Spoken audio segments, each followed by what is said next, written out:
another edition of the Podfatherz, the movie discussion podcast where three old salts with lots of dad energy and who love movies and sports discuss and debate the best movies of our time. I'm Mark Condon, and I'm here with Eric Vogel in his Philly tuxedo. And blood red. Blood red, harbinger of what's to come. And Ken Lenoci, both of whom are not afraid of the water. Now, you two are both seagoers. You've been to the beach a lot. Any incidents to speak of? Heads, severed legs, license plates from Louisiana? Well, I'm at the Jersey Shore, so those things tend to wash up from time to time. So yeah, hypodermic needles. Yeah, exactly. So, guys, since we last spoke, thanks to Eric's tireless work, the podcast, drumroll please, is now on Apple and Spotify. So please subscribe and review us there. And guys, looks like we're going to need a bigger boat. Jaws is next. There is a creature alive today who has survived millions of years of evolution without change, without passion, and without logic. It lives to kill.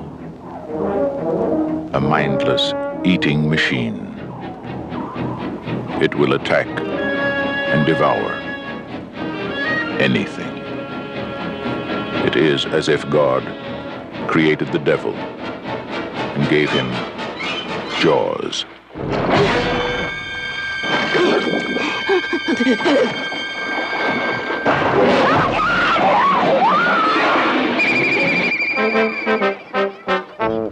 This is Universal's extraordinary motion picture version of Peter Benchley's best-selling novel, Jaws.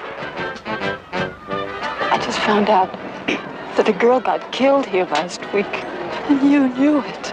You knew there was a shark out there. You knew it was dangerous, but you let people go swimming anyway.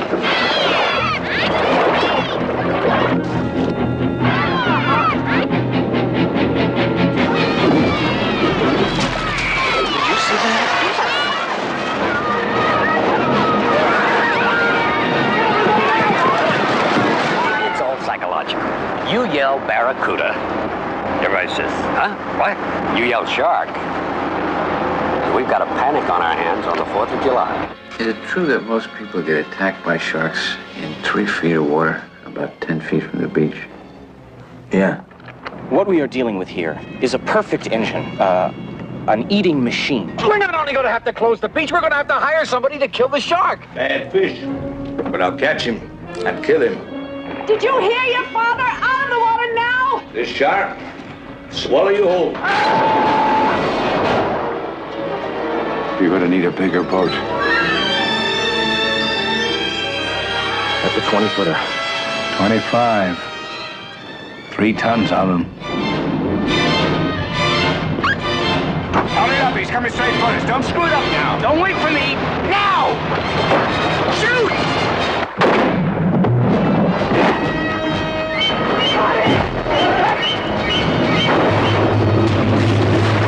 What's the deal? Give him room! I can't, he's trying to run! Oh! Come quick! I can't hold it! Hurry! Break it up! Brody!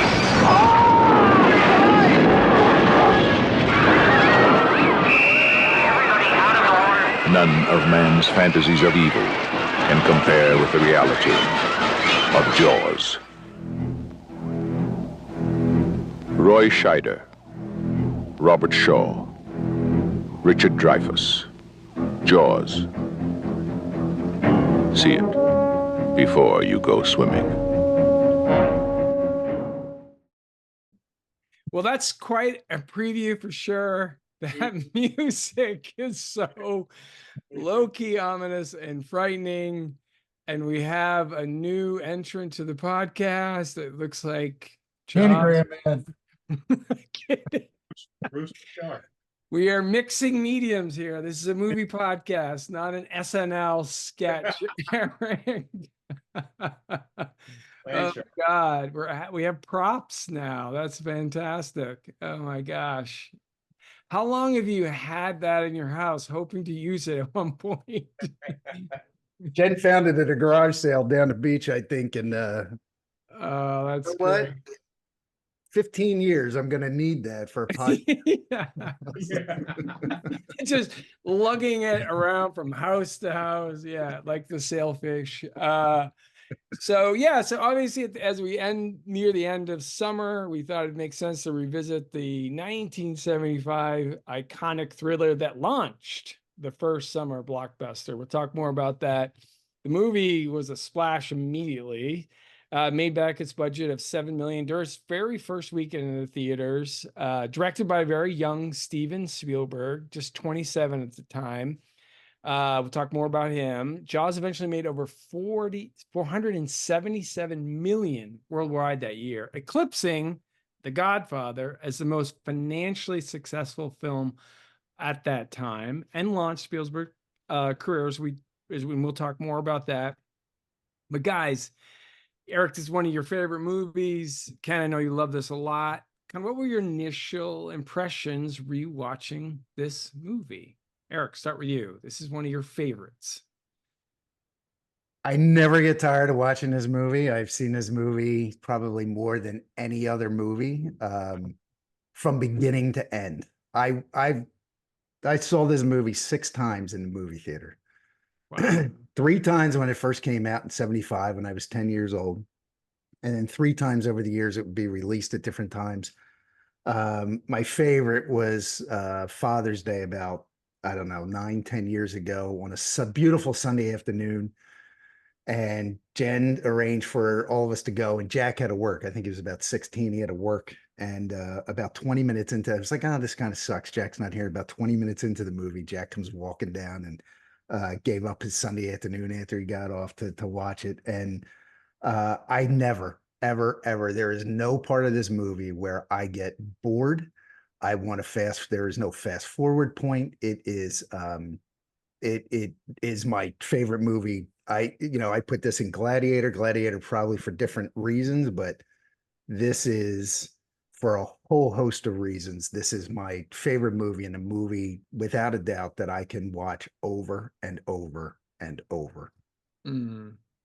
Ken. I agree. And it's funny because we've been doing these podcasts talking about different movies. I think the thing that jumped out, and you almost went there, Eric. You know what jumped out? How Shark fast jumped out. how fast this movie hooked you. We've been talking about other movies that it took. Remember we said Rocky? It took. Oh yeah. It took forever for something to happen. So this, from the minute that opening scene underwater with the music in the background, from that point on, and then it just takes off. So in rewatching this, it just showed. It just was like you said, from beginning to end, terror, excitement, just a great story. I'm really glad I rewatched it again at this point after doing a couple other movies. I appreciate it even more now. Yeah, I haven't watched as much as that, obviously. Not obsessive, but it's such a great movie. I have watched it regularly. One of the things I am jumping ahead to one of our categories. One of the things I really enjoyed about watching it this time, and it was sort of something we talked about when we talked about Rocky, one of this great kind of sports movie of all time, but there was just these little scenes in between the action. And I felt there was a lot of this in this movie too, in between this, as you guys were talking about, this like terror and suspense. And there's this quiet little, Brody and his wife, a lot different from the book. And we'll talk more about that. His wife, his son, this relationship with Hooper, the Quint, there's all these little almost stage productions. And apparently that was the reason for that was, Cameron, you were about to say something? Yeah, go ahead. Yeah. I think it was his way of like easing the tension for a while. Okay. And then eventually just boom, coming back with another shot. Yeah. Setups. Yeah. These little setups. Yeah, for sure. Yeah.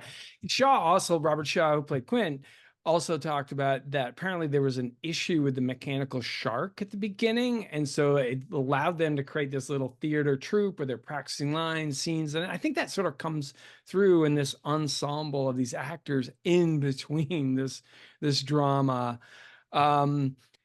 As I mentioned, it was a hit right away. The reviews generally positive. Ebert called it a great adventure movie and one hell of a good story, brilliantly told. The Guardian called it. Ah, there we go. Not make his book Yeah. of the great movies, which I was shocked, but Yeah, that is surprising. Yeah, we'll talk more about that in a second. The Guardian called it in the UK, called it splendidly cinematic equation. Daily Variety said Jaws was an artistic and commercial smash, a film of consummate suspense, tension, and terror. I think it sort of captured what you guys are talking about. New York Times held its nose a little bit, saying it was a noisy, busy film. We'll talk a little bit more about that too. Has a score of 97 on Rotten Tomatoes. Now currently 56 on American Film Institute's list of top 100 movies. Number 2, as far as AFI's top 100 thrillers, nominated for Best Picture. For a thriller, that was surprising or not surprising. Lost to One Flew Over a Cuckoo's Nest. We'll talk more about that, but won 2 Oscars for sound and the score by John Williams, which I think we'll also talk more about. But as we discussed in May, I'm referring to Rocky again. The greatest maybe sports movie of all time is, as you pointed out, Eric, it's also a love story. Now, and again, I'll go to you, Eric, too. First here, is there something else going on here with Jaws, one of the great thrillers that explains its kind of enduring commercial and critical success? What say you? yeah, it was a shocker, right? I mean, to this day, I'm still, I think National Geographic is still running 6 weeks of shark things. It's nothing but shark stuff, right? It started out with Discovery Channel with Shark Week. Nat Geo has like Shark Summer. Yeah. And it all started, right? It's all because of this. Yeah.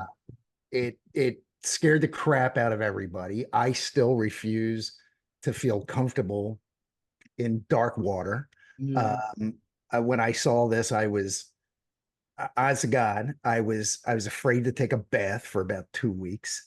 That was recently, or that was, wow. Yeah, did I watch it this time? My chubby 10-year-old body, with my belly sitting there and thinking the shark is going to come out of the drain and attack me. Right. It just got into your psyche at swimming pools. Oh my God, that whole summer I was scared to death being in the swimming pool. I was always looking around.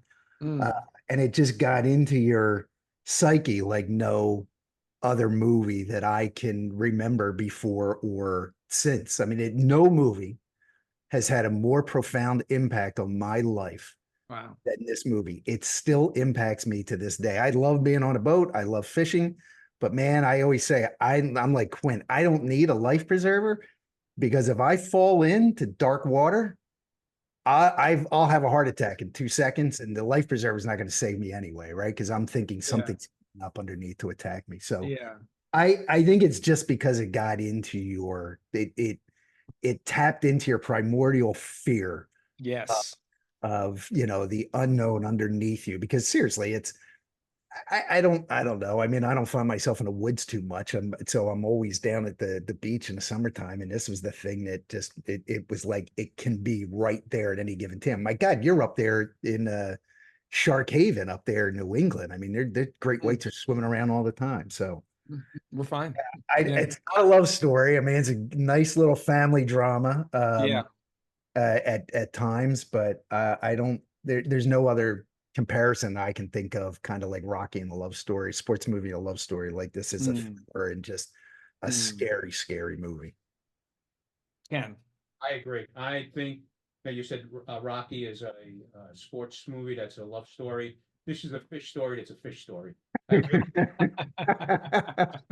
Movie, and it doesn't need anything else. I mean, what Spielberg did for sharks, what Hitchcock did for birds. I mean, this was terror, brought terror in. Like Eric said, people weren't going in the water. People were afraid to go into the ocean, even in the regular light, during the day. So it really is a scary fish story, and it's an incredible thriller. And it just it to this day it resonates, and I think it'll resonate forever. It's just one of those stories. Yeah. Yeah, something about the beast, eventually you grew up in well, he spent a lot of time in Nantucket, and this was the Moby Dick and the whaling industry and the great beasts and hunting them. And that clearly, I was actually just talking to a friend of mine who runs the Marine Museum in Nantucket, and there's a lot of talk on the island that clearly influenced him. And I do think you guys are both onto something. It's just these beasts in the sea, which you can't see, and the terror. We can see things in the land. That's they're known, visible, but there's just something so terrifying about in the water, on scene. And we'll talk more about how Spielberg did that. So, but there's something to it. Eventually, by the way, also my daughter's never seen this movie, but she did say, oh, I saw a documentary where Peter eventually regretted writing the book because it created this craze. Fine, easy to do after cashing all of those checks, of course, but it did start this craze about shark hunting for sure. We also talked about launching the summer action movie. Ken, you talked a little bit about this. Here's the movies that were released and did great since 1975. All three of the Star Wars trilogies: Grease, Rocky II, E.T., Indiana Jones, and Top Gun. The trend continues today. In 2022, both Top Gun Maverick and Jurassic World were both released in the summer.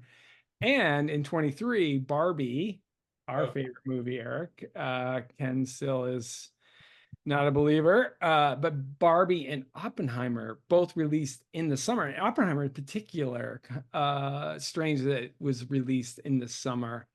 Is this a good thing that we have this trend toward this blockbusters in the summer? Ken, what do you think? The amazing thing about this is it was scheduled to be released at Christmas time, but because of the delays in production with the shark not working and all of that, they just put it out for the summertime, figuring, okay, it's a summer movie, we'll put it out. But they didn't have much hope for a summer release because they thought it was a dead time. And since then, it's created, as you brought up, Mark, this summer blockbuster. I mean, movie success of a movie industry is usually based on how well the summer blockbusters do. So it's incredible how just a little serendipity just changed that whole picture around, and Jaws was at the forefront of it. Yeah. No, that's a good one. Yeah, I mean, I think our kids can probably appreciate it because they're all old enough to remember going to movies. But I mean, my God, does anybody really go to movies like they used to? But the summer was so much because of this. The summer was always so much fun to go with your buddies, to go out to a movie. And I certainly appreciate the fact that these blockbusters came out during the summer. You would think in the wintertime when the weather's crappy, everybody's going to go to the movies, but I still remember when Star Wars came out and looking forward to go seeing that, and it was in summer of 76 and just I 76 or 77, I guess. But anyway, I think it's changed it. And although, what do they have now? Marvel movies come out it's like the only thing besides last year with Barbie and Oppenheimer. Right. Yeah. Well, I think that's the grumpy old guy in me is thinking, was this the beginning of creating bad movies over time? And we're into these Marvel movies and everything Marvel movies, and my family's like, oh, there's Marvel movies. I'm like, another comic book hero? Do we really need that? But that's when I'm in the lawn chair on the front lawn yelling at kids riding by their bikes. So I mentioned Jaws, currently number 2 on top 100 thrillers. Here's the other 6. I thought this was kind of interesting. Psycho's number 1. Yeah. Jaws 2. The Exorcist is 3. North by Northwest 4. Silence of the Lambs 5. Alien 6. Would you rearrange that list at all, or submit anything else? Godfather, by the way, is number 11 on this list. Our favorite. Yeah, I put that in a different genre. I mean, of course. That's not a thriller. Yeah. I just look at a gangster movie, but no, Family history. Yeah. documentary, home movies. Yeah. Oh gosh. Yeah. I think that's a great list. Psycho. I think you said Number Yeah. one. Yeah. Sixth Sense was another one that I sort of liked. There was Oh, yeah. a sense of foreboding throughout. Mhm. Yeah, because I do it really does, hang up there with the best of them. Really Mhm. does. It's that whole sense through the whole movie. Something's going to happen, then something happens. You're on the edge. It truly is. It reminds me of could almost look at it like a Hitchcock movie. I brought up The Birds earlier, but it's that type of movie making, and it's Mhm. for a young guy, he did a great job of it. Oh yeah. I mean, Yeah. it is amazing. Yeah, I get the Psycho. I get the North by Northwest. I remember seeing that. I can't, outside of the crop plane coming down and dusting Right. Yeah. Cooper. I don't remember or Gregory Peck. I don't remember a whole lot about it. I mean, I guess you could put All the President's Men in there. I had Silence of the Lambs on my list when you brought this up. Yeah. I also added, because I'll probably add this in almost every category, is No Country for Old Men. I mean, that kept me on the edge of my seat. Oh, right. Right. Mm-hmm. But yeah, it's a good list. Some of it I don't necessarily agree with. Yeah. A little older. Yeah. Yeah. Silence of the Lambs. When I look at that, that's the scariest one for me. I mean, I would never watch The Exorcist. My wife likes horror, and she just describes plots to me, and I kind of get the terrors.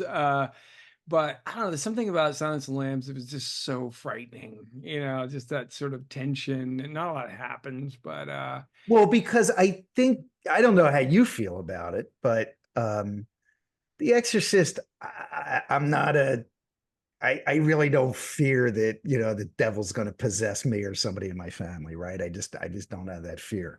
really. But a shark is very Yeah. real. A lunatic that goes around and kills people with a air gun, that kills cows, Right. could definitely Yeah. happen. Silence of the Lambs, right? Serial killers are very real, right? So like ghost movies and stuff, to me, any of those things, I think I always tell my kids and my wife, I said, God, if I saw a ghost, I might be scared for a second, but then all of a sudden, all of life's mystery is gone, right? It's like, oh, okay, there's life after death. The problem solved. I don't have anything to worry about. So ghost movies don't scare me. Change a few things in your life. Yeah. Oh shit! I gotta be nicer to people, man. Yeah, right. So, I gotta tell Ken I was wrong more often. Ken, yeah, Ken, you're great point, Ken. Yeah. Yeah, true. That would change things for you for sure. But I think that's, to me, the movies that really have me on the edge of my seat are ones where I think they are something that is believable, that could really happen, right? Anything where it's just paranormal, things like that don't really do it for me. Sure. Yeah. No, there's something to that. I'm just sort of interested to see how you're going to change your life now going forward. I know that won't be drinking anymore. Yeah, right, more alcohol. So the other thing I propose to you guys, I mean, the theme music, we heard this in the preview.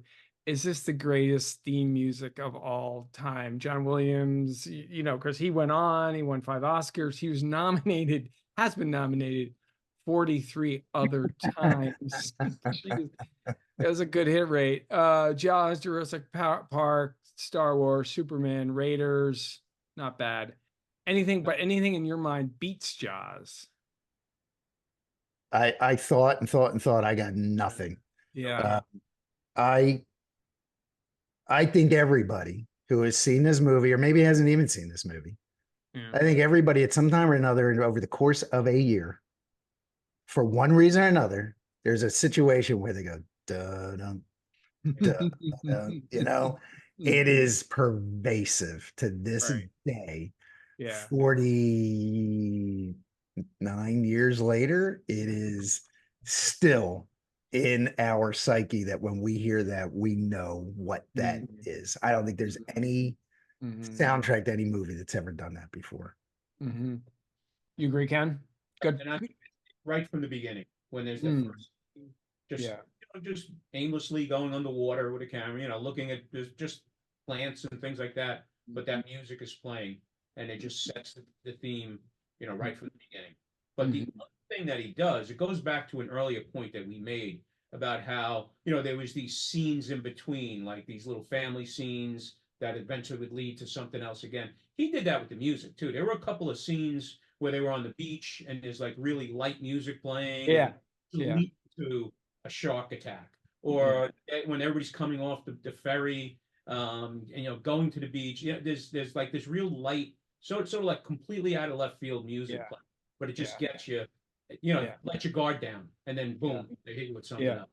Yeah. When this movie came out, I dove into everything, right? I was obsessed. As I said, I saw it 3 times in 2 weeks in the movie theater. In fact, I went to see it a 4th time. My parents said, absolutely not. You're afraid to take a bath. You're not going to see this. Yeah.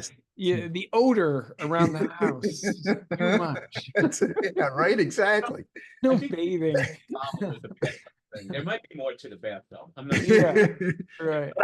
I went and bought the book. Remember the book, right? Yeah. Everybody remembers the book. Jen and I were talking about. She's like, "Oh my God, I remember being in a grocery store and seeing that book." And it just scared the crap out of you, right? She's swimming across the top of the water, and a big, just like that shark head is coming up from underneath. And then, so not only did I read the book, which is my first adult book, I was 10 years old. I bought the album, the soundtrack. Oh, really? And fat little Eric would listen in his bedroom to that album over and over and over. And I can tell you, to this day, it is so indelible in my head. If I put that album on now, I could tell you every scene that was going to be. I can tell you when they're going out to sea and it's the view through the Jaws. I can tell you when the barrels are going, when they're chasing it down. I can tell you when the ship comes in with all the passengers and they're unloading on Martha's Vineyard or in Amity. I know everything by heart of this album. It's really sad to think about, but I can't do that with any other album except maybe a rock opera, like Quadrophenia or Tommy. Yeah. Do you also stop bathing too when you hear that song? It's the soundtrack. I stopped taking. That's when I started taking showers. Yeah, right. Transform. That was actually the first adult book I read as well that I remember, and I'm like, wow, this is much better than Curious George. My good Lord, yeah, some risque scenes in there. Here on the Podfathers, we'd like to talk Oscars, but how valuable are Oscars over time? 5 nominees in 76 for the winner. One Flew Over the Cuckoo's Nest, fine movie. Barry Lyndon, I don't think I really saw that. Dog Day Afternoon, really good. Wait, you never saw One Flew Over the Cuckoo's Nest? No, Barry Lyndon. Oh, Barry Lyndon. I'm sorry. Yeah. I was like, wait, is he the director of? Yeah. Barry Lyndon was like, it was like this obscure kind of movie about this. Anyway, I don't know. I think I saw it too. Terrible at summarizing plots, as we know. So, you're so good at so many other things, but summarizing plots. Terrible. Dog Day Afternoon, good movie. Nashville, good movie. Jaws. But when you think about those movies, I guess this is sort of what we're talking about. This is the enduring, influential movie of really all of those. I mean, maybe they're better movies, critically or satire, but I mean, of those movies, Jaws stands out all these years later. I guess I'm telling this to an audience that agrees that. I mean, what do you think about that? Well, what do you think? Because we always go and you never get a chance to really. Well, I think I agree with that. I mean, I look at Dog Day Afternoon, great director, great actor. Nashville, Robert Altman, I love him. But when you think about these movies, and One Flew Over the Cuckoo's Nest, there's a lot of politics and satire, but Jaws is the movie that endures, and for a lot of we'll talk about Spielberg's ability to be a crowd pleaser and create this blockbuster, but still it's like such an enduring movie. And there's some good themes there. So I do, even though I'm posing that question, agree that Jaws is the enduring movie of these really good selection of films in 76. But does that mean it didn't deserve I mean, enduring is one thing, but Yeah. But from an Oscar standpoint, and again, I think part of the problem with Jaws, I just jumped in, but part of the problem with Jaws is when in 1976, when it came out, 76, yeah, the genre, the genre was looked down on, thrillers and shark scare, they were coming out of they were doing airport and earthquake, and it was sort of felt it was another one of them. So of course it wasn't looked upon the same way as One Flew Over the Cuckoo's Nest or Dog Day After Nashville. True, auteur movies, where this was just some thriller that happened to catch fire because people were like really into sharks. So I agree with you. This one stood up the longest, but I think Cuckoo's Nest is, from a movie standpoint, it's just an incredible acting, incredible movie. I don't think it should have won for Best Director. I think Spielberg should have won Director, and we'll talk about that. But because it did win the big five: actor, actress, directing, and picture. But I think that's the area that I start going off and saying Spielberg should have won Best Director for this. Yeah, it's hard to argue. Cuckoo's Nest is a great movie. It's a great movie. All the other ones you mentioned, besides Dog Day Afternoon, Nashville, I know bits and pieces. I may have seen it. I know the movie. The other one you talked about, Barry Lyndon. No, I remember it just because was nominated, so it's just one of those movies. But I think honestly, what happens is because of the shock value with the shark, that there are a lot of things in this movie that are overlooked.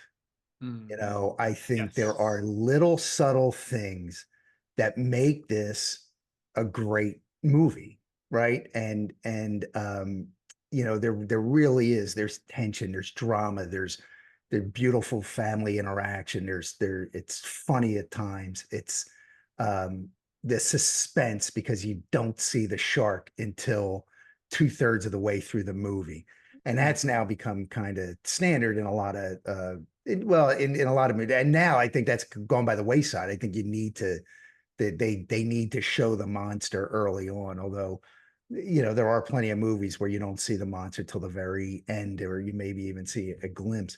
And it's all because of this, which is, we can talk about it's from a lot of that's because the shark wasn't working. And so he had to improvise on stuff. Yeah. But I just think there are these incredible human elements to the movie that are really overlooked. Like you have talked about, that the Mayor Vaughn character he's dynamite. I mean, he is dynamite. Quint is an incredible character, right? The interaction between Brody and his wife and Brody and his one son. They're just the fact that a little boy gets eaten in this. I don't think there was ever a movie. This is the first movie where a kid not only dies, but dies viciously, right? I mean, it just doesn't happen very often in movies. And that was such a big shock. But I think there's so many things that get overlooked in the movie making and what makes a great movie, because the shark is so powerful. It overpowers all these other elements of the movie. But it's hard. It changed everything, and it's hard not to say that it deserved Best Picture. I'm just glad that it lost out to something like Cuckoo's Nest and not, Nashville. Like that would have been to me, like, so the Titanic. Yeah. Yeah. Yeah, it's interesting. Apparently, about the not appearing. Apparently, Spielberg made that a condition for directing, even though he was a young guy. He said he would only direct to the producers if there was no visual of the shark for the first hour. He sort of set that up front, which I thought was interesting. And it makes sense because I really did think that it was due to the fact that the shark wasn't working, but it does make sense because he did Duel before this, right? And Duel, I don't know, have you guys ever seen Duel? And you've never seen Duel? No, I heard. I mean, it's Jaws with a semi truck, and you never see the driver of the semi truck ever. And so it makes sense that that's kind of what he wanted to do, that this thing that was taking everybody down and terrorizing everybody, you didn't get to see it. Yeah. Yeah. And then just the essence of a shark attack is most of the time, again, I've never been attacked by a shark, but you probably don't see it. It's probably just, like poor Chrissy at the beginning, it just thought, boom, and start getting it. So it just adds to the terror of it. It could be under, you have no idea. So I do love the fact that, at the beginning, you didn't see it. You saw people getting pulled under. You saw, the terror that was creating, but you really didn't see the shark yet. So not to repeat myself, but I think he deserved best. I think everything we're talking about here is as much the director as the movie itself.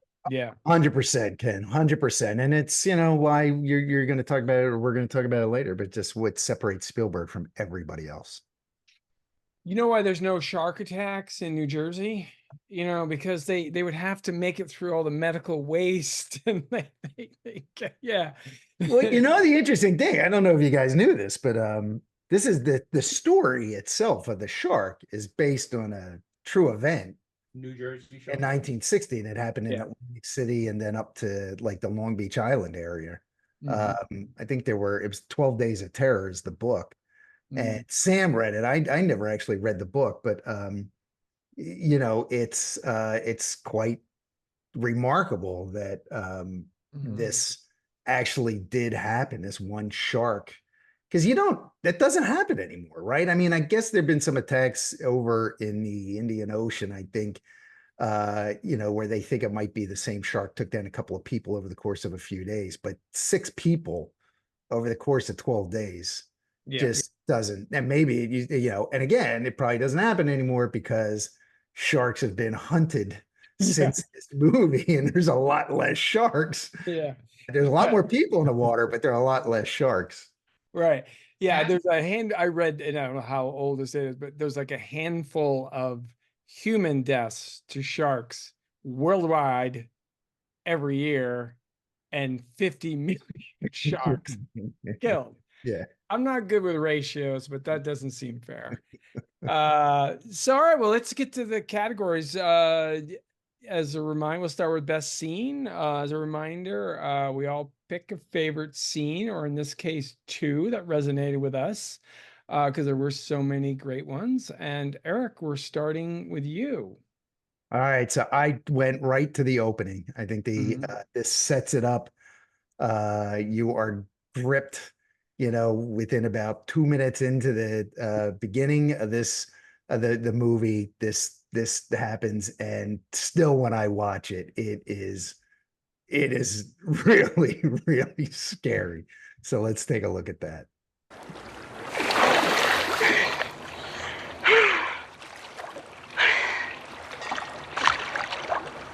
Come on in the water! Take it easy. Take it easy.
Amazing. Yeah. So what I love about that again is because it's dark and you don't see anything. And the reality of that scene, I mean, where she's the first she gets bobbed under, she doesn't quite know. And you read about shark attacks, like if sharks will take off somebody's leg and they don't quite necessarily know right away because it just severs it so quickly. And you can, as you know more about it, that may have been what happened, right? She gets pulled under, her leg is gone. And then she's like, what was that? And then the next thing you know, she's getting whipped around. And I read how they filmed that. Did you read that? Where she had a harness on each side and they were pulling her from side to side. And I think she broke a couple of ribs during the filming of that. She was a stunt woman. But then that shark takes her out to the buoy and she grabs on. She's like, oh my God, oh my God, oh my God. And then it just grabs her again and she's pleading and then just down under. And that's it. And yeah, it's terrifying. Yeah. It's an amazing opener for sure. Like, okay, I'm paying attention now. I had the next scene where Hooper and Chief Brody tried to convince Mayor Vaughn to close down the beaches. Let's take a look.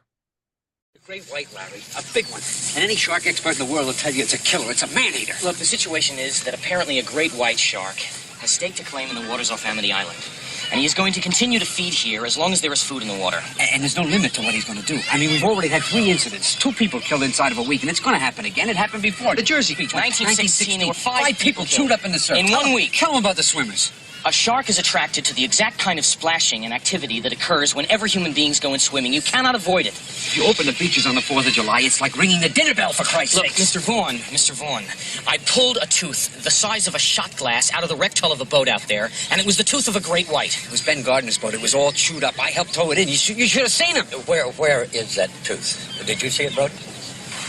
No, I didn't see it. He dropped it. I had an accident. Way in. And what did you say the name of this shark is? It's a Carcharodon carcharius. It's a great white. But you don't have the tooth. Look, we depend on the summer people here for our very lives. You are not going and to have if a you summer close those unless you beaches, deal we're with this finished. problem. We're not only going to have to close the beach, we're going to have to hire somebody to kill the shark. I mean, we're going to have to tell the Coast Guard. Mr. Vaughn, we're going you to have to get shark contact the repellent. shark We're going to have to put extra research deputies on because You every have to nut in ring the this world is going to entire come in here. harbor. I don't think one of you are familiar with our problems. I think that I am familiar with the fact that you are going to ignore this particular problem until it swims up and bites you on the ass. Now, wait a second. There are 2 ways to deal with this problem. You're either going to kill this animal or you're going to cut off its food supply. Larry, we have to close the beaches. Brody, sick vandalism. That is a deliberate mutilation of a public service message.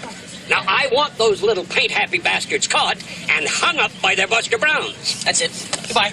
I'm not going to waste my time arguing with a man who's lining up to be a hot lunch. I'm going to see you later. Oh, no, please don't do this. He's not.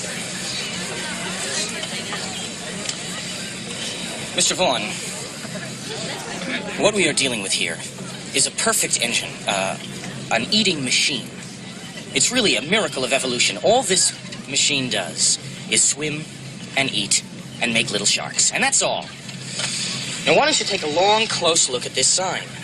Those proportions are correct. Love to prove that, wouldn't you? Get your name into the National Geographic.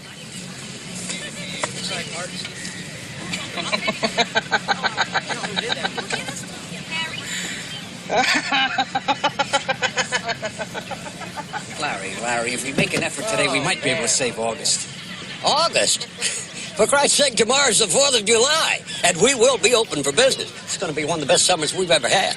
Now, if you fellas are concerned about the beaches, you do whatever you have to make them safe. But those beaches will be open for this weekend.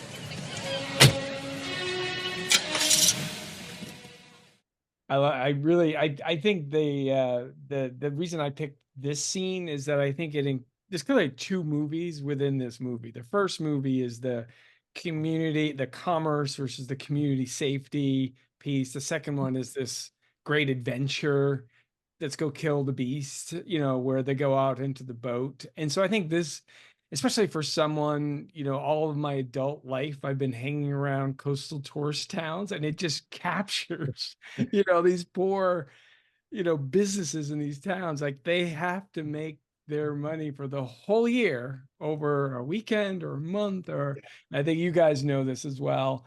But even though I disagree with Mayor Vaughn's judgment, there were some dead people here. I understand the sentiment, and I wear the anchors that he wore on his jacket. Yeah, that's right.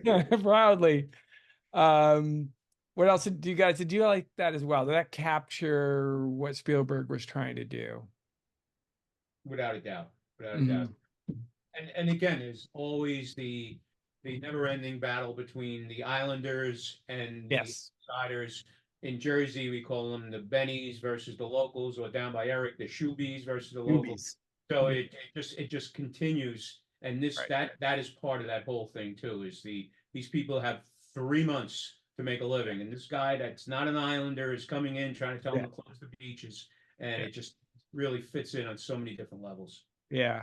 Yeah, and in Mayor Vaughn's, defense, he truly believes that the shark is dead at this point, right? Because he doesn't know that or doesn't believe that they gutted it open. They didn't find the kid's body on the inside, and that Hooper found the I think we're probably going out of order here now that I'm thinking about it, right? Because Hooper's already found the tooth at this point. So and he points up to that's the thing. He points up to the blue sky. Yeah. He says, "This is going to be one of our best 4th of Julys ever." We'll be open. You get as many people out there as you need, but these beaches will be open, and we're going to have a successful 4th of July. Right. Yeah, and I love how it's almost like this legal argument. Do you have the tooth? You didn't know. You know how you lost the tooth. So sorry. Well, he's got the cigarette in his hand the whole time, and he keeps putting it out. It's not lit, and he just keeps, and he's like thinking, he's like looking down, but he's got this cigarette in his hand. That guy, he was great, man. He was so good. Murray Hamilton. Yeah. All right. I have the next one as well, where the 2 fishermen, now they're going to try to create the, capture the fish, get the $3,000 reward. 2 guys with a roast. Let's take a look.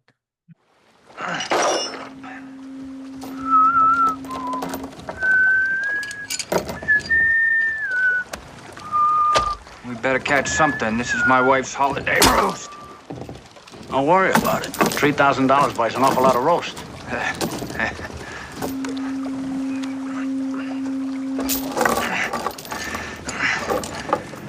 Come and get it. Tide's taking it right out. Can't we go home?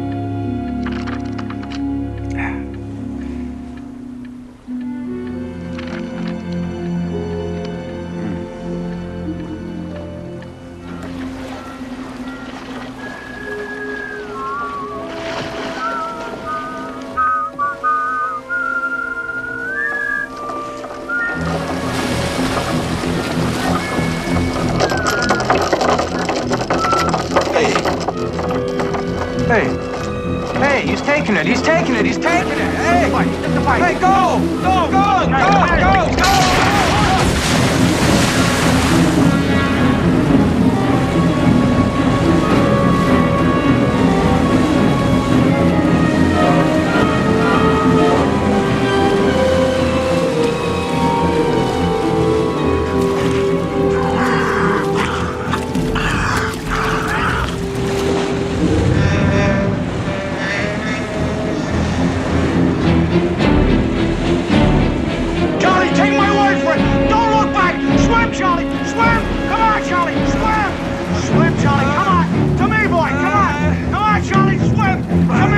Charlie, keep swimming.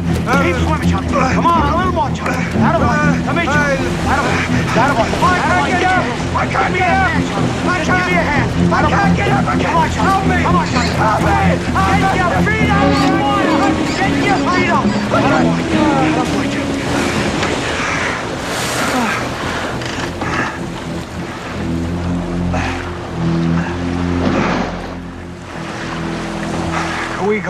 now. To me, the reason I picked this one is we're talking a lot about Spielberg. Is this shows the beginning as he's sort of honing his craft, so to speak, his movie mastery. You don't see the creature. We talked a little bit. And I just loved using the wharf as tension and it circles back and then the music starts picking up and they're, running back and they have the close up of the guy scrambling to get up. But there's even this I guess this is part of what, we've been talking about with this movie, these other little nuances, the humor in this. I mean, the two guys we better catch something. My wife's holiday roast. And $3,000 buys a lot of roast, John. buys a lot of roast, yeah. And then at one point when he's swimming back, his friend yells to him and says, "Take my word for it, don't look back." And then finally at the end, he's like, "Can we go home now?" But I just and then the wharf just slides in. I don't know. It just has so many of these kind of what we now know as Spielberg touches, and I loved it. Yep. What do you guys I mean, the guy was a goner, right? I mean, you're thinking he's definitely going to get eaten. The fact that he survives was kind of a nice little kind of twist, because by this point you've already got 2 deaths at least, right? So, Ken, you were going to say something. It was just like we were all saying, it's the juxtaposition between the humor and the tension and the terror and how it, just played off of each other, which made it even more powerful. And it's funny because when he's swimming back, his buddy's yelling, "Swim, Charlie, swim." And for Jaws 2, the commercial was, when you used to hear the trailer for it, was they would, "Swim, Eddie, swim." There was a girl yelling. I always remember that from Jaws 2. So this was "Swim, Charlie, swim." Yeah, it was great. It was it was so good. All right, Eric, you're up next again. So I picked this scene, and this is one of those things that I think sets this movie apart from just this terror flick. It's one of these, and you've talked about it in past movies, watching a movie. Well, I'll come back to this point, but Brody's had the worst day possible. He's just been accused by the mother, the Mrs. Kintner, of the little boy, of causing the death, having her son, he's the reason her son was eaten by the shark. And he's really depressed, and he's sitting there at the dinner table. And we'll take a look at this.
Give us a kiss. Why? Because I need it. So Ken, you've talked about it in the past. I watched this movie probably 50 to 100 times as a kid, or not as a father. And I always liked this scene, right? It took me a little while to really appreciate it. I was probably a teenager by the time I really appreciated the scene. And then as you become a father and you're watching it, and now you're watching it through Brody's eyes instead of, as a father, instead of just an observer of what's going on. And I just did, for a movie that is, everybody remembers of being so terrifying and scary and suspenseful, this little scene, I just thought it set itself apart and just added this really nice human element to the movie that is, you know, otherwise overlooked in a lot of the movie. Yeah. It's so quiet and so just they're just there and they're mimicking each other, and like you say, this has not been a great day. And it's just, I don't know, there's just this quiet kind of domestic peace about that for this guy, for sure. Yeah, and for those of you who are listening to this on the podcast instead of watching it on YouTube, you probably maybe thought there was something wrong with there's a little bit of music in there, but there's no dialogue, and it's the little boy is Brody's just like covering his face. He's had this horrible day, and he looks over and his son is starting to imitate everything that he does. And Brody starts, you know, doing different movements to see if he's actually imitating him. It was so sweet and so touching. Yeah, very much so. All right, Ken, you have the last two. Okay. So this is the Indianapolis discussion. No. This is they're gonna find something that surprises them. Yeah, this is when Hooper is investigating the hull of the sunken Ben Gardner's boat. So he's down there underneath investigating, and this is it.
That is, to me, I still jump when that head pops out.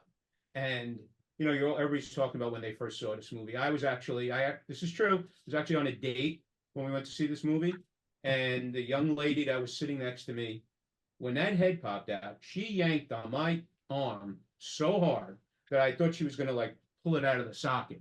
And it is, to me, it's just another one of those, it builds, and then boom, it's just terrifying when poor old Ben's head pops out, missing an eye. It just adds to the terror of this whole movie.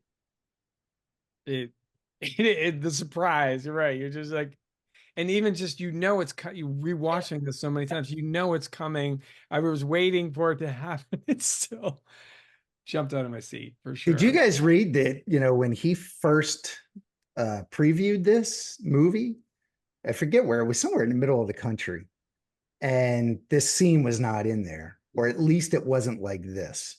And so when the shark first appears, when they're out on the boat and he does the, you know, you're going to need a bigger boat, the audience jumped, right? And they went crazy at that scene. And when he went back to edit it, he added in they shot it like 12 other times. He said he wanted something else. And so then he did the scene with the head popping out. I think at first he just finds the tooth or something like that. And when the head popped out, they showed the movie again to another audience, and the audience jumps at this point. But when the shark jumps out of the water, the reaction to this crowd didn't have the same reaction as the other crowd. And what he realized is that once you tip the crowd off that something is going to happen like that, and there's a jump scene, for the rest of the movie, they're on the edge of their seat. And so the shock value doesn't quite have it. So he learned that you've got one chance to have that great big shock scene. Because then after that, the audience is expecting it. Ah, that's interesting. Cool. Yeah, that is very. And then bring us home, Ken. The last scene. Well, as I mentioned, the scene that I liked was the story of the USS Indianapolis, told by Quint. And here it is. What's that one? What? That one there, on your arm.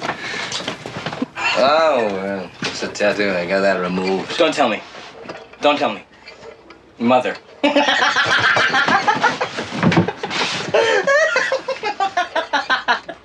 What is it?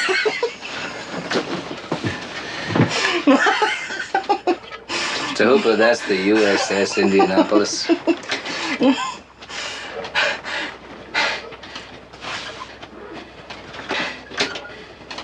You were on the Indianapolis? What happened?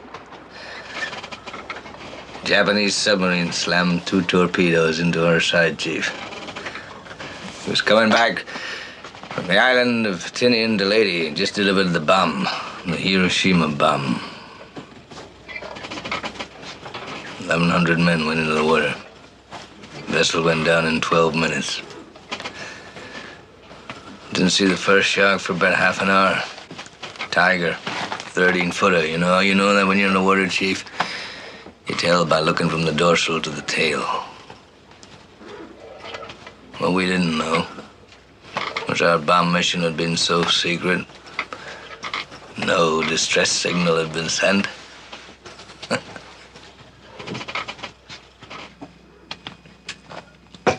They didn't even list us overdue for a week. Very first light, Chief. Sharks come cruising. So we formed ourselves into tight groups. It's kind of like old squares in a battle, like you see in a calendar, like the Battle of Waterloo, and the idea was, shark comes to the nearest man, that man he start pounding and hollering and screaming. Sometimes the shark would go away.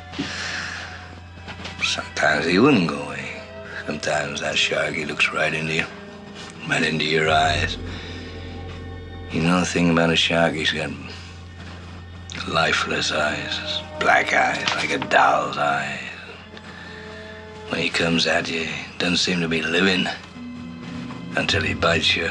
And those black eyes roll over white, and then you hear that terrible high-pitched screaming. The ocean turns red, and in spite of all the pounding and the hollering, they all come in and they rip you to pieces.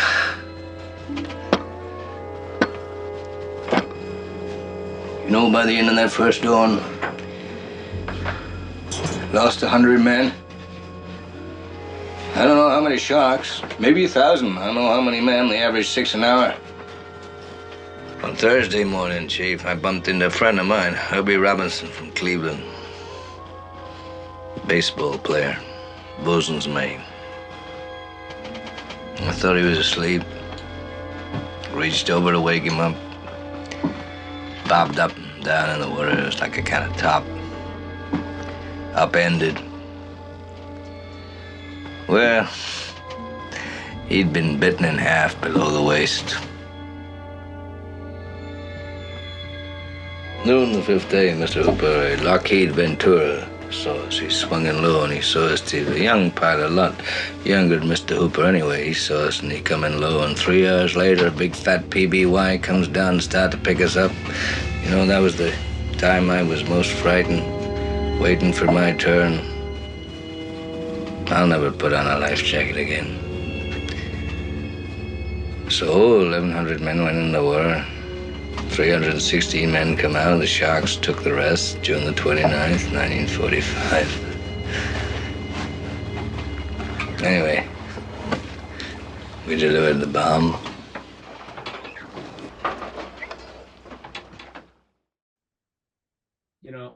I'm a big history nut, but when I first saw this movie, I didn't know the story of the Indianapolis, and subsequently over the years I've read books about it, and I've got an even bigger appreciation of it. It's being a history nerd, you start picking apart, saying, in real life they weren't really transporting the atomic bomb, but there's still the essence of the story is there. Sharks, just like people would be floating in the water, and next thing you know, somebody would disappear.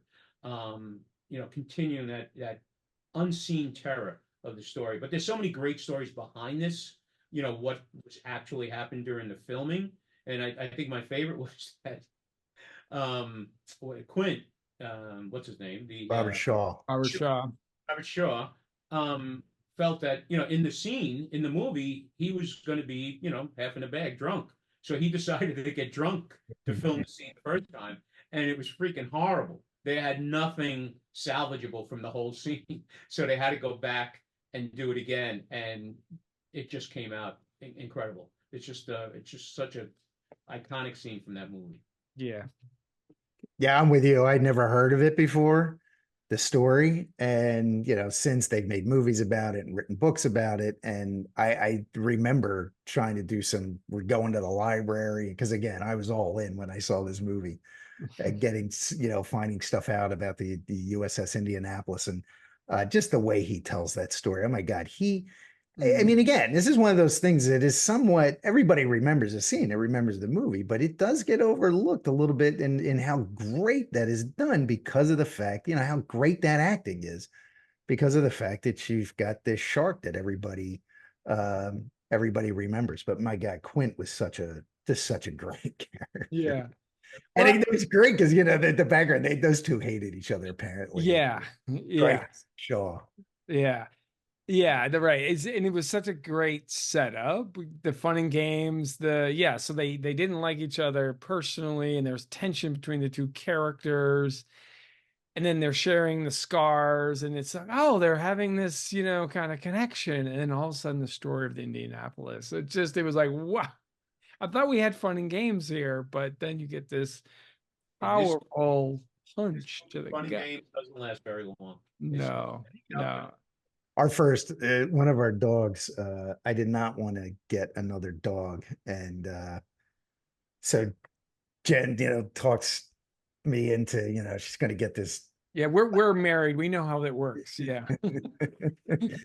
So she gets this black Newfoundland. I said, listen, there's two conditions. I'm not picking up any of the dog crap. Yep. Number two is I get to name the dog. And so I named the dog Quint. And the dog was Quint for about 3 days. And everybody was making fun of me because of the way I would say Quint. And so they just said, nah, it's not going to fit. So then the dog became Brody, Chief Brody. This movie it's a big part of the fabric of my life. I would say so. Does he keep order in the house? He's long gone now, but right. Or did, right? He died at, he had a dignified life like Chief Brody did. Oh, good. Yeah. Yeah. All right. So let's get the rest of our categories. Just kind of a reminder to our audience. We created some categories inspired by our love of sports to kind of frame our views. And we will start with our favorite QB awards. And the first one of those is the Jalen Hurts Award, who's apparently a quarterback on a Midland NFL team. Probably going to finish around 500 this year, I'm guessing. I don't know. I'm not good at this. But no, the coolest performer. That's the award we named this for. Eric, why don't you start? This is your quarterback. I think our team just scrimmaged your team. I think we kicked your ass this week in this. Well, congratulations. They're horrible. And it's preseason also, I want to point out. But Jalen Hurts, the coolest performer. Who do you pick from this movie? I picked Quint. There are a lot of he is the I don't think he's the epitome of cool, but he's just a really great character. And I don't know if you guys read, but the guy that played Ben Gardner was a real fisherman up there in New England. And Spielberg, I always thought Quint was patterned after the shark hunter off of Montauk. And that guy's a very famous shark hunter. Yeah, I'm sure he's long deceased. Frank Monroe. Is that who it was? Mundus, excuse me. Franklin Mundus. Yes, that's exactly who it was. Yep. But I read a Vanity Fair article just recently that he patterned the Quint character after the guy that played Ben Gardner in the movie. And Ben Gardner's actually quoted like he wrote a lot of his own lines in that movie, and he wanted just that authentic kind of fisherman to be represented. So I thought Shaw's Quint was the coolest. One quick note about that. I have his name here somewhere. He was a fisherman, handyman who lived in Martha's Vineyard. Carl Gottlieb, who the screenwriter, said to Shaw, hang out with this guy, just gonna get some of his language and how he talks. And yes, he played Ben Gardner. But the interesting thing about this guy, according to Carl Gottlieb, is that he's the only guy ever to be arrested and spend time in jail for drunk driving a team of oxen. Apparently in New England, that is against the law. You cannot be under the influence while you're driving a team of oxen. And so they had him helping Shaw with his character. So yes. Maybe Ben Gardner was the coolest character. Yeah, maybe how he was the coolest guy, right? Ken, how about you? Who was your coolest? We were all going to go in the same way. I like Eric so far. I'm not sure where you are more, but yeah, I do agree in some way with him. But I went Brody. I think Brody just plays that control. I mean, water, but that's one little thing. But I think his whole persona is just cool through the whole thing. You just like him because he's from New York. He's from Long Island. Yeah, exactly. What is he doing in New England? Right. Yeah, exactly. He sort of underplayed it. And then he has this little, we've often talked about this before, this progression, he's sort of passive and, he's trying to close the beaches, but he gets convinced to not close the beaches. And, he's very passive. I'm afraid of the water. And then, he has this progression. So I did go with Robert Shaw as well. However, I am based on what you just said, Eric. I'm switching my vote to Craig Kingsbury, who played Ben Gardner. And he's Ben Gardner, the character, and Craig Kingsbury in real life. Exactly right. And that's pretty cool. The guy who's like, hey, I'm gonna go out on to the local bar with my team of oxen, and I'm gonna have a good night. Or he drank too much. Second, and this is my category, Tom Brady. Speaking of GOATs. The actor or performer or someone involved with the film who kept performing at a high level. And I picked, even though apparently he is not the easiest guy to work with, I went with Dreyfuss. Jaws, Close Encounters. He was in American Graffiti as well. Goodbye Girl, Mr. Holland's Opus, and in one of my favorite comedies, What About Bob with Bill Murray. So I picked him. Ken, how about you? Who was your Tom Brady? 100%. Richard Dreyfuss. I always liked him. And from that, like you said, after that movie, he was in American Graffiti prior, but after that, I mean, he had a run of movies that were, and continued, to this day, making movies and television shows and just playing some really good parts. So I agree. Definitely. Yeah, I went in a different direction, kind of. As I was thinking about it, he was going to be my guy as well, right? When I was thinking about actors, but then I thought, my gosh, listen, Brady. As much as I don't like Brady or the Patriots. Oh, really? It wasn't weird. You haven't been really clear on that subject.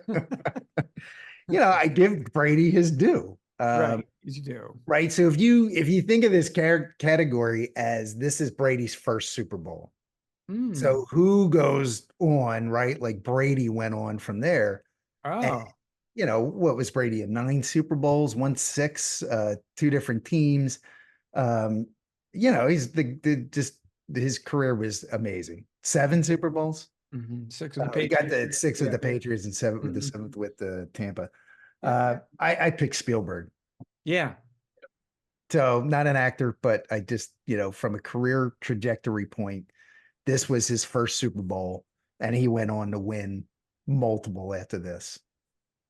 Yeah, it's hard to disagree with. We'll talk. Well, I have a little something about him later, but yeah, that's all very, very reasonable. So now we're to the Jets, the Joe Namath Award.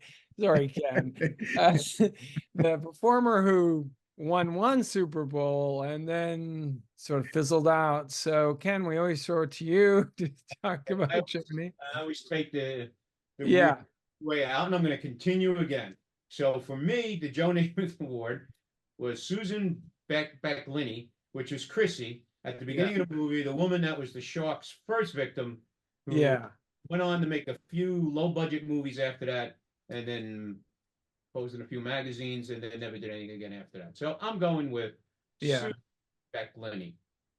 What kind of magazines did she pose in, Ken? Yeah. Sort of like the same costume she was wearing at the when she got. Is that right? I might have to dig those up. Yeah, we finally found a piece of trivia or memorabilia that Eric does not. I'll be on Google after this. Fat little Eric didn't stumble upon it. Right. All right. So who do you have, Eric, for your Joe Namath Award? I don't think really Ken is really embracing this award the way he should, but he's not taking it as seriously as I hope. But who do you like for your one and done or thereabouts? I picked Shaw because I didn't check. I'm not sure he did a whole lot after this, right? And it may have been health reasons and everything else, but he was in Goldfinger, right? Or no, this was he? No, from Russia with Love. What was it? Yeah, from Russia with Love. Yeah, Russia with Love. exactly. Yeah, he played the. He was in The Sting. Yeah, that was before. Bad guy in The Sting, and then he's in this, and then I think after that, I don't think maybe he was doing. I don't know what he was doing. I mean, after this, so I went with Shaw, but I could be wrong. Yeah, he did From Russia with Love, A Man for All Seasons, Sting, Jaws. Yeah, so it petered out after that, but that's a lot of good movies in there. Though. But again, it was like after nothing really after that. And my God, if you see the pictures of him from Russia with Love, he's jacked. He's a big dude. Yeah. He looked like a wrestler or a boxer. Yeah, they're hitting him with the brass knuckles, right, in the stomach. Yeah. I was never. I only got into Bond after Daniel Craig took over as Bond. Future Podfatherz podcast, Casino Royale. So I actually picked Snyder because he did do all Schneider. Is this like Joachim Phoenix and Schneider? Dr. Schneider. I think it's Schneider. Who he did Jaws too. Of course, I think he was obligated contractually to do Jaws too.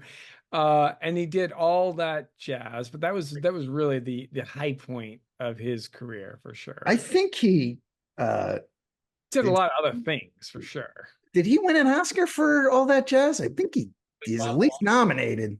Yeah. Like Bob Fosse. Bob Fosse. And it's Scheider, just so there's no end. Scheider. Scheider. Thank you. I'll put that in the notebook.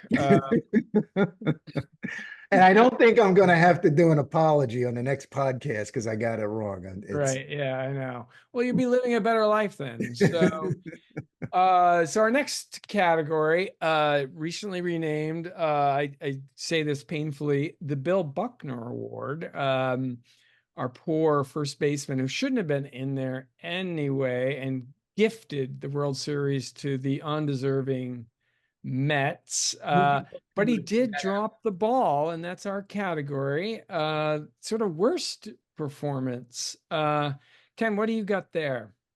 I always follow Eric's lead on this one, so I'm going with Mrs. Brody. I thought she I thought as an actress, I don't know, just her performance was just really like I thought it was like sophomoric. I mean, I don't know, overacted certain areas. I just didn't like. I thought her performance was horrible. Yeah. Not that I didn't like her character. I liked the character. I just thought she played it badly. Maybe I might call a hot take on that only because, man, I had a thing for Mrs. Brown. Oh, I thought I was just watching it with Jen, and I said, I always thought she was so hot. Right. Do I you want was- to have a few drinks and fool around? Or didn't she say that too? Yeah. Oh yeah. Yeah. All right. And by the way, before we move on to you, Ken, you can have your own opinions, right? You don't have to always follow Eric's lead. When I do pick somebody, like it reminds me of Eric when I, like a woman. Right. Oh, I get it. I Right, get it. yeah. Yeah. All right, Eric, what about you?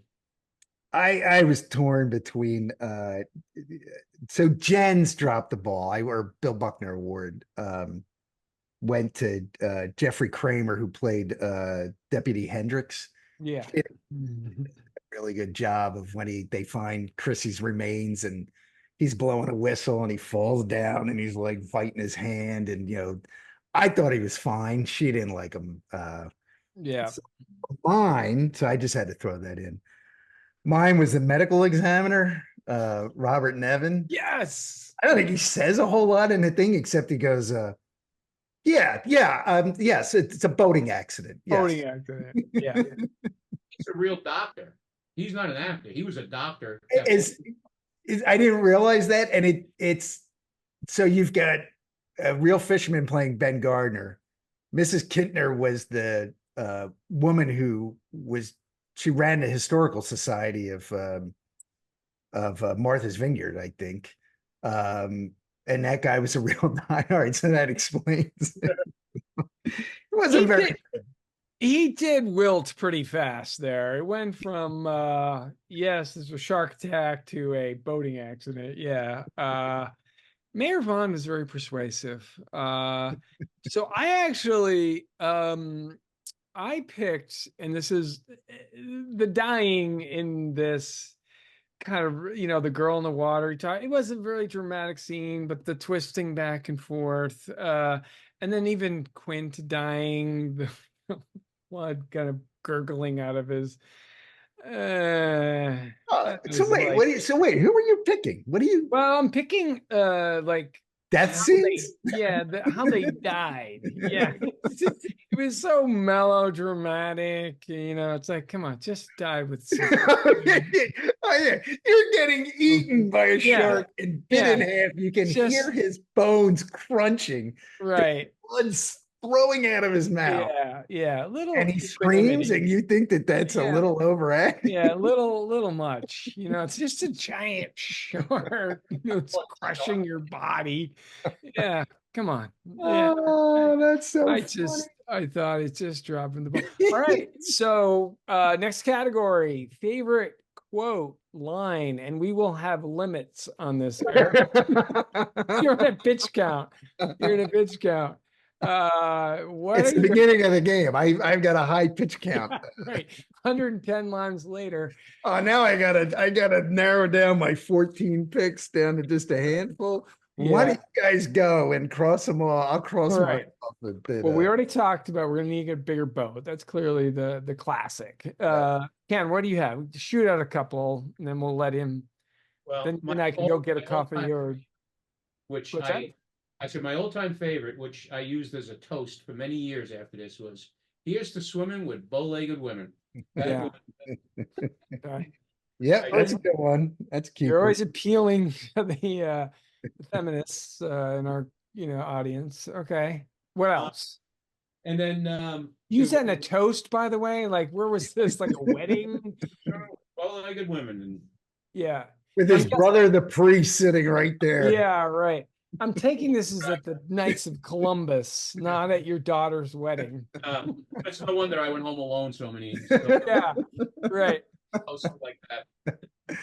Did you read? Yeah, how about you didn't read the tombstone? Yeah. That was I didn't put that one down. Yeah.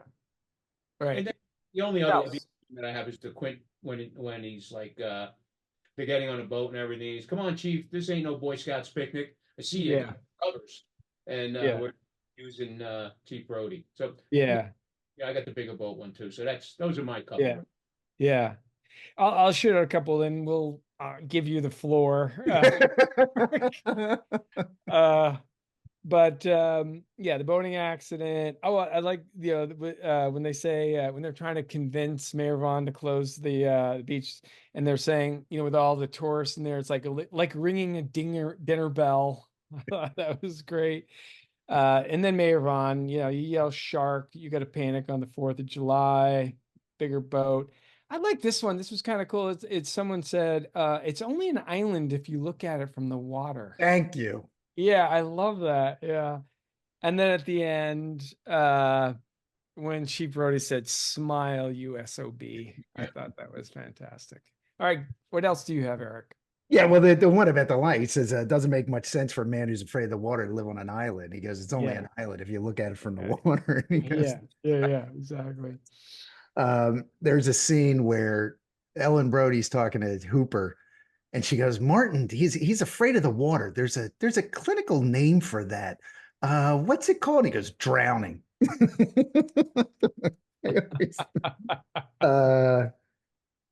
The one thing when they catch in the beginning, and the fish gets away, and Hooper tells him it's not a shark, and Quint goes, well, proves one thing, Mr. Hooper. It proves you college boys aren't smart enough to admit when you're wrong. Hooper's playing solitaire, and Quint yells, stop playing with yourself, Mr. Hooper. Because some of these I've used so many times. Mary Ellen Moffat, she broke my heart. Cage goes in the water, and you go in the water. Sharks in the water. Our shark. Farewell and adieu to you. What's there are just a couple of others. He goes, we have all the time in the world. Yeah, sorry.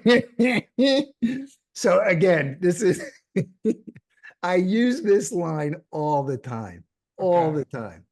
He goes, Brody, he's down there chumming. That's the first time you see the shark. Before you see the shark, he goes, slow ahead, slow ahead. I can go slow ahead. Come down here and shovel some of this shit.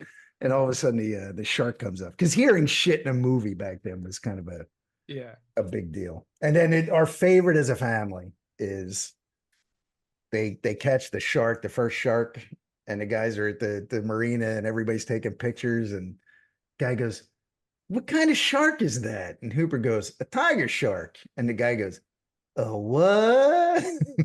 Yeah. Oh, yeah. A what? Yeah. Charlie, capturing the New England people, the local Massachusetts, New England. Oh, wow. Yeah. A what? Yeah. No, for sure. That's very good. All right, I'm done with mine. Those there are some really good ones. No, that's fantastic. Thank you. We watched the movie. That was a very sincere, Mark. Yeah, right. We watched the movie. No, it was very good. I have others. Yeah, right. I'm sure they got the screenplay out, start reading to us. So after further review category, what did you notice after the fact? Ken, we'll start with you. Eric brought it up earlier, and I just have to correct it a little. The New Jersey shark story. It's actually turns out it would happen in Spring Lake, New Jersey. The guy that was killed was no. Well, not the very first shark attack was in Atlantic City. That was day one. And you're probably right. He makes his way north. North, right? Yeah, so that's right. But then he goes down. It wasn't the Mullica. It was the he comes into a river. Comes into an inlet where he gets those little kids swimming. Right, but it's in like brackish water. It's like half fresh, half salt water. It's oh shoot, Sam knows the river, and we see it all the time. But it's kind of up above, in between Long Beach Island. But go ahead. I apologize. Sorry. So, yeah, I didn't realize it the first time, but then it's become such a. I mean, we've seen the movies about it. We've seen documentaries about it, the Spring Lake shark attack.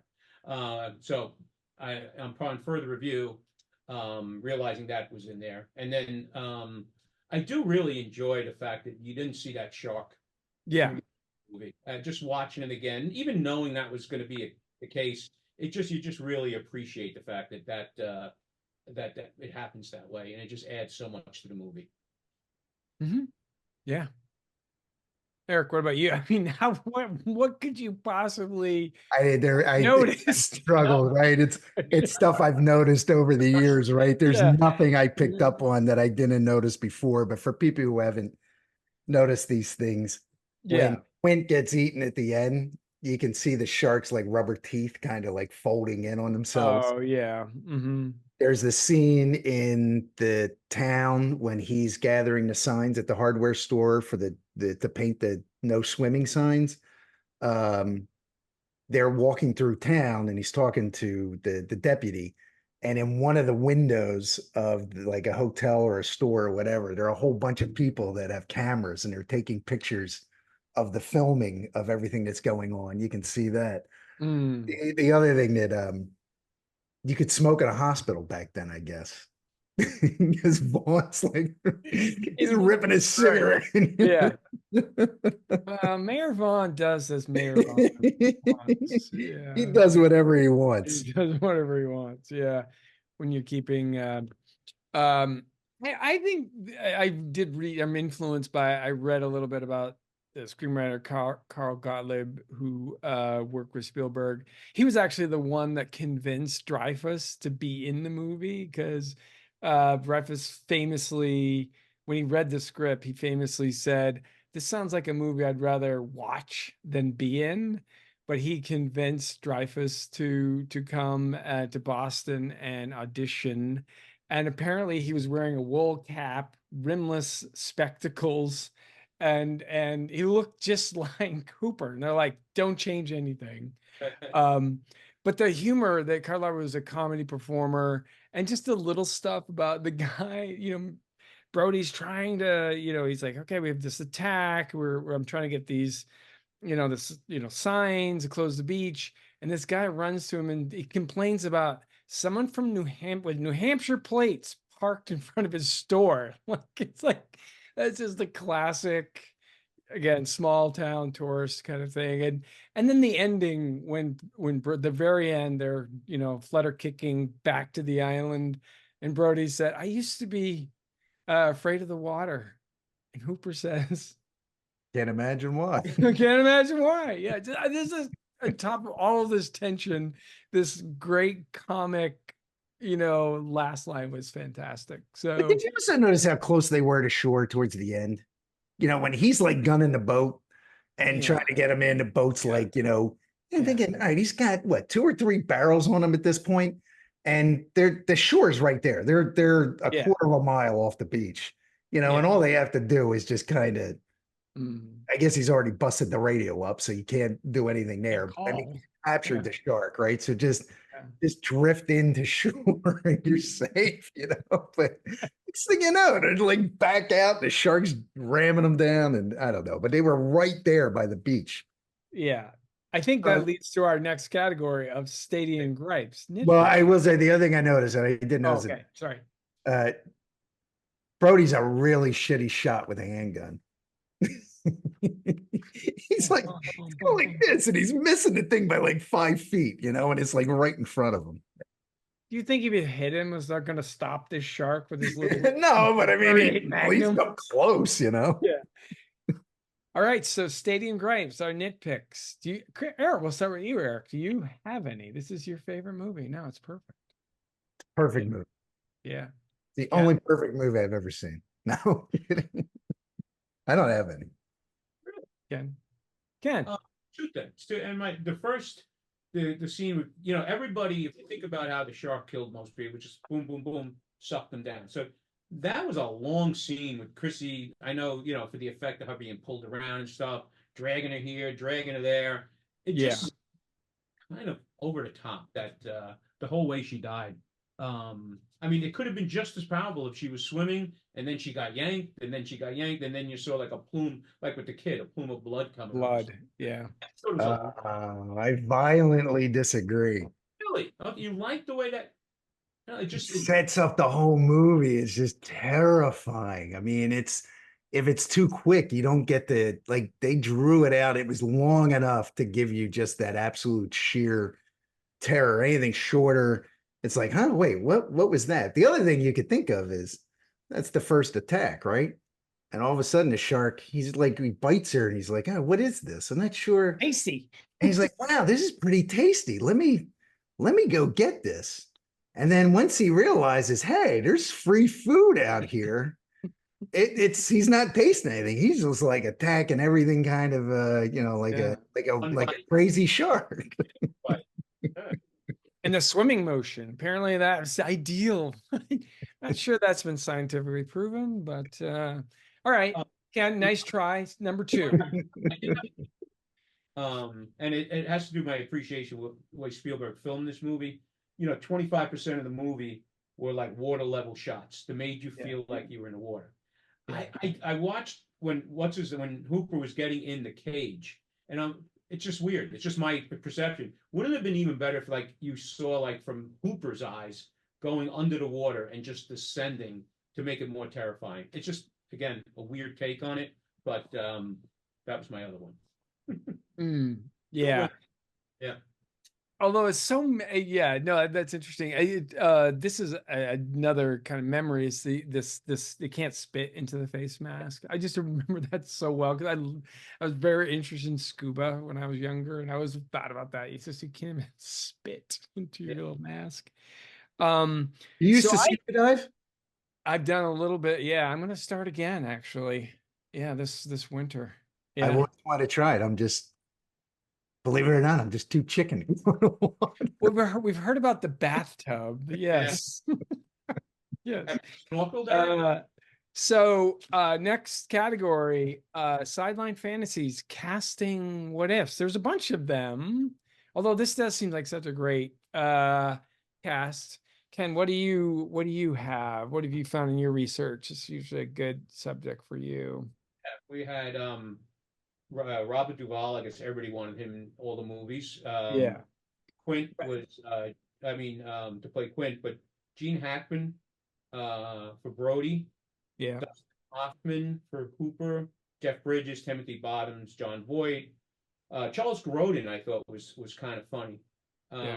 Oh God, I can't stand Charles Grodin. No. Charlton. If he had played Hooper, then they would have had to be true to the book, and he had to have died in the movie because he gets eaten in the book. Yep. Yeah. Charlton Heston apparently avidly wanted to play that part, and they didn't give it to him. Lee Marvin, this was all for Quint. Interestingly enough, Sterling Hayden, who is McCluskey from The Godfather, the cop that Michael blew away in the restaurant. Our old friend Oliver Reed was also considered. Yeah. Mark's almost godfather, father-in-law Paul Newman, was also considered for Quint. Yeah. Sterling Hayden, he accepted the part, but he couldn't do it because of tax something. Yes. Oh my God. Anything else? Newman would it? So he was considered for Quint, right? Not Brody, but he would have made a good Brody, I think. Yeah. I thought the same thing. I thought the two that you mentioned, the ones that I mean, Timothy Bottoms, please. Not a Timothy Bottoms fan. Doesn't sound like it. Yeah. But I did think Sterling Hayden would have been a great Quint. I mean, I'm not saying it would have been better than Shaw, but he would have been a great Quint. And Jeff Bridges as Hooper would have been a young Jeff Bridges, at that time, kind of yeah, he would have been. I mean, a little hippie-ish, little cool. Yeah, totally. That would have played really well, I think. Yeah. Because Dreyfuss, for all, I mean, he was really good, but this antic behavior, that was a little, I guess that would be another kind of nitpick, just when he's talking, with when he brings the 2 bottles of wine to dinner with the Brodies, and it's just like, okay, yeah. I kind of like that. That was, Spielberg said that the drinking the red wine was, foreshadowing what was going to come. Yeah. Apparently he had made the decision that they were not to use any red in any of the sets because he wanted the blood to really stick out. And so, but he did use red wine, and that was meant as again, it was it was an omen about what was about to transpire for the 2 of them. Yeah. Okay. The only other one that you remember, Jan Michael Vincent? Yeah. He was thought to he was a potential for Hooper as well. Yeah. Which, yeah, Eh. he was just he was just a star at the And time. one more to add to what I was saying earlier. They did look at Victoria Principal for Ellen Brody, who I think would have been a much better choice than. Yeah, you've made that clear. Yeah. I liked her too. Okay. That's a different podcast where we just talk about our early crushes. That's a different feed. Yeah. Right. All right. So armchair quarterback. This is a category we kind of evaluate the category. And I'm gonna go first because I'm actually combining this with our last category, which is GOAT, which is the greatest all time in the movie. And I'm going where you were talking about, Eric, and that's Spielberg. Talk about him as armchair character, but for me, he's the GOAT of this movie and the GOAT of film directors. He was 27 when he did this. Really, it's like, I guess it was his third movie, Duel, Sugarland Express, launched his career. Here's his first 5 movies: Jaws, 75, 77, Close Encounters, 79, 1941, kind of a bust. 81 Raiders, 82 ET. Like, that's an incredible run. New Film School, this website about screenwriting, called him the ultimate crowd pleaser who created the blockbuster, influenced most modern filmmakers. But this, on top of this, he did Schindler's List, Saving Private Ryan, Bridge of Spies, Lincoln, Munich, and Catch Me As You Can. IMDb has him as number 1. Here's actually the 5. They have Spielberg as 1, Scorsese 2, Hitchcock 3, Kubrick 4, Coppola 5. As I said, I think he's the go to this movie. He's the go to movie directors. Any quibbling with that? None. Yeah. Not at all. Not at all. Yeah, go ahead, Ken. Yeah, I'm sorry, Eric. Okay, No, please go. I was just going to say that he just I've alluded to it time and time again in the whole show here. Just what he did with this movie was a masterpiece, and he really is the GOAT. And he just, one of the I read a story where he invited a couple other famous directors to come in to check out. He's a young kid. You figure he'd be a little intimidated, but he has he had George Lucas come in, who ended up getting his head caught in the shark when they were messing around with that. And then he had Scorsese come in too. And as we know, Scorsese was the director of Goodfellas. So he had him. There it is. Yeah. The Goodfellas connection. In one movie. Nice job. Yeah, not bad. Yeah. Yeah. It's too bad we're never going to review that movie. That would be that'd have to be 2 parts. Yeah. How about you, Eric? Anything else you'd kind of add? No, I when you put that out there, is he the greatest director of all time? I started to think about it, and I did the same thing. I went and looked, at some of the ratings that exist out there, and and most of them have him as number 1. And then Scorsese and Coppola, who we all like as well. Yeah. Kubrick, Kubrick's done some really amazing stuff, but I just can never say, God, I'd love Kubrick stuff. And Hitchcock, I think just because he was, he kind of made his own genre and was, changed things up. But when you go over his list of movies, it's incredible, from the action to the comedies to the dramas to the war movies to his background's amazing. And I think he made some really good choices in this, again, because if you read the book, the mayor's influenced by the mob, right? So he takes that out.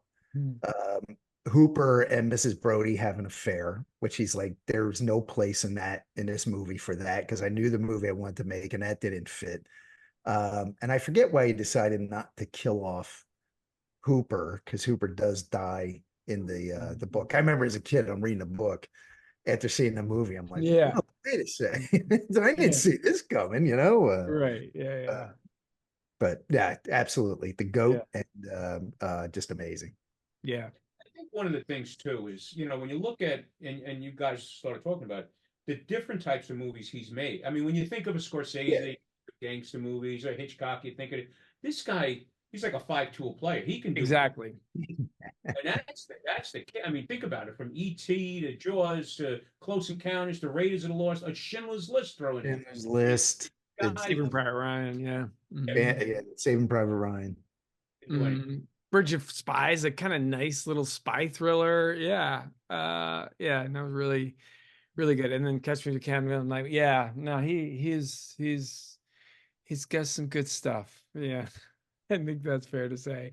Although, just to go to show that Forbes is not a very good magazine, they had a list of their own.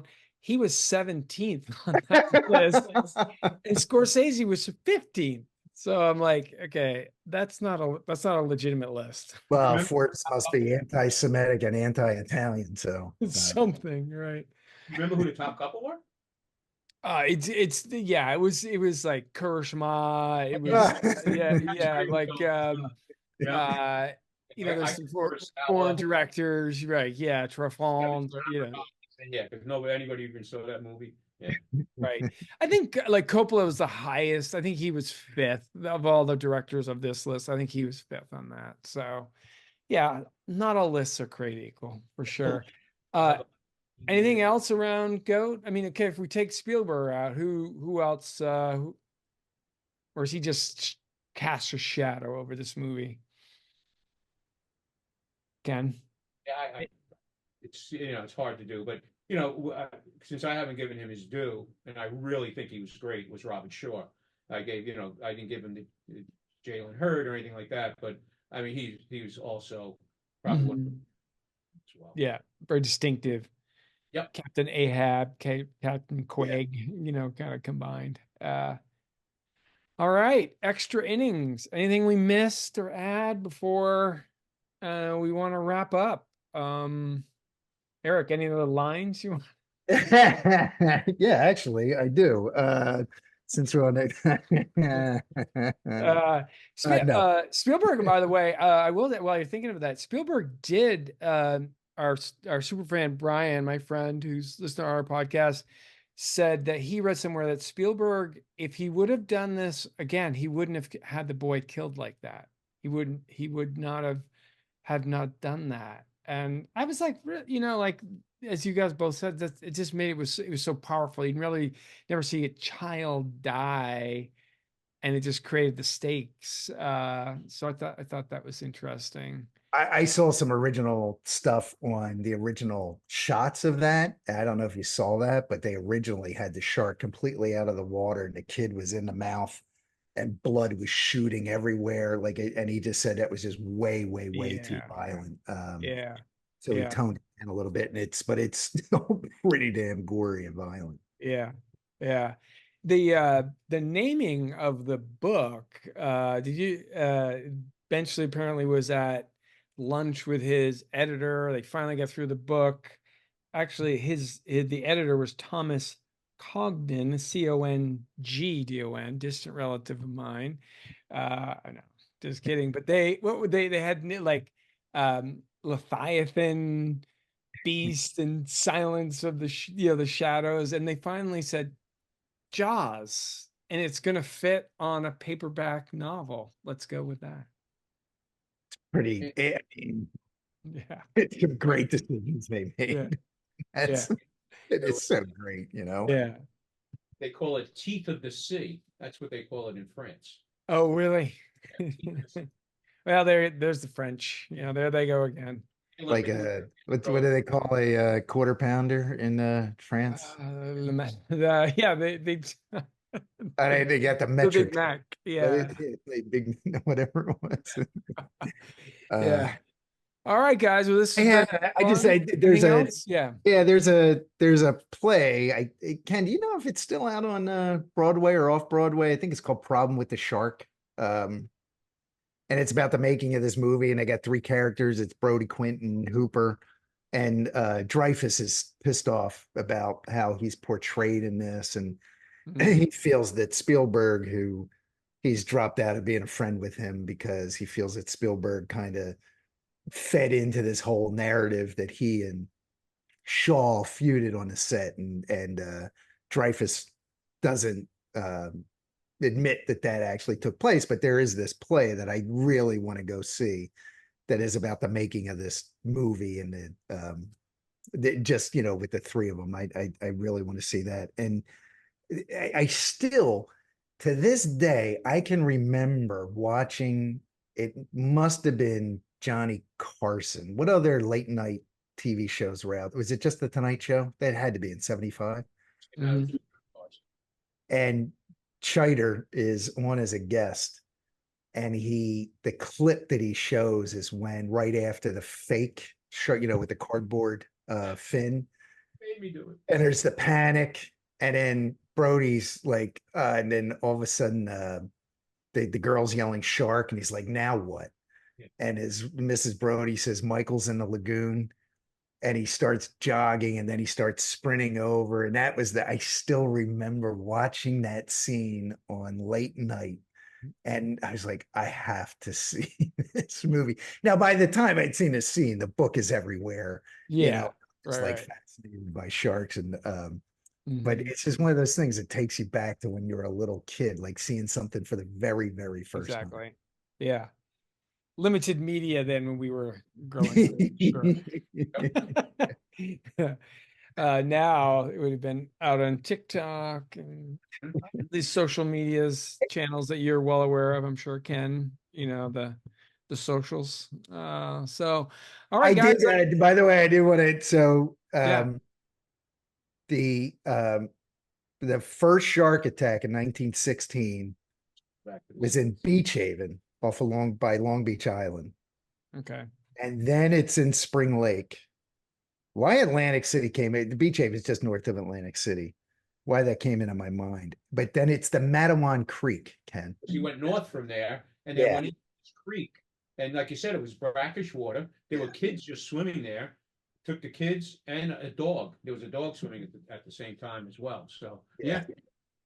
Yeah. We'll so cut this out just for our New Jersey audience, well, I think geography of it is. So this is when I was watching this, I was thinking, so the book is based on something that I attributed to taking place near Atlantic City, which is, Beach Haven is still considered, I guess it's more South Central Jersey, but a Philadelphia kind of area that people go, right? With the beach. And then the chief is from Long Island. So that's Ken's connection, right? And the movie actually, Amity, like, if you look it up, there are some people believe Amity's supposed to be like Montauk, but but it's filmed up in Martha's Vineyard, and certainly they talk about being Islanders, and they have the Boston accent. So you've got the Philly, New York, Boston connection in this movie. There you go. That was pretty cool. There you go. That brought it home. There we That's a stretch. I know. Well, I like it. All right, guys. Next podcast will drop in September. Football season upon us. Jerry Maguire. We decided on. Shut up. Shut up. You had me at hello. Save it for September.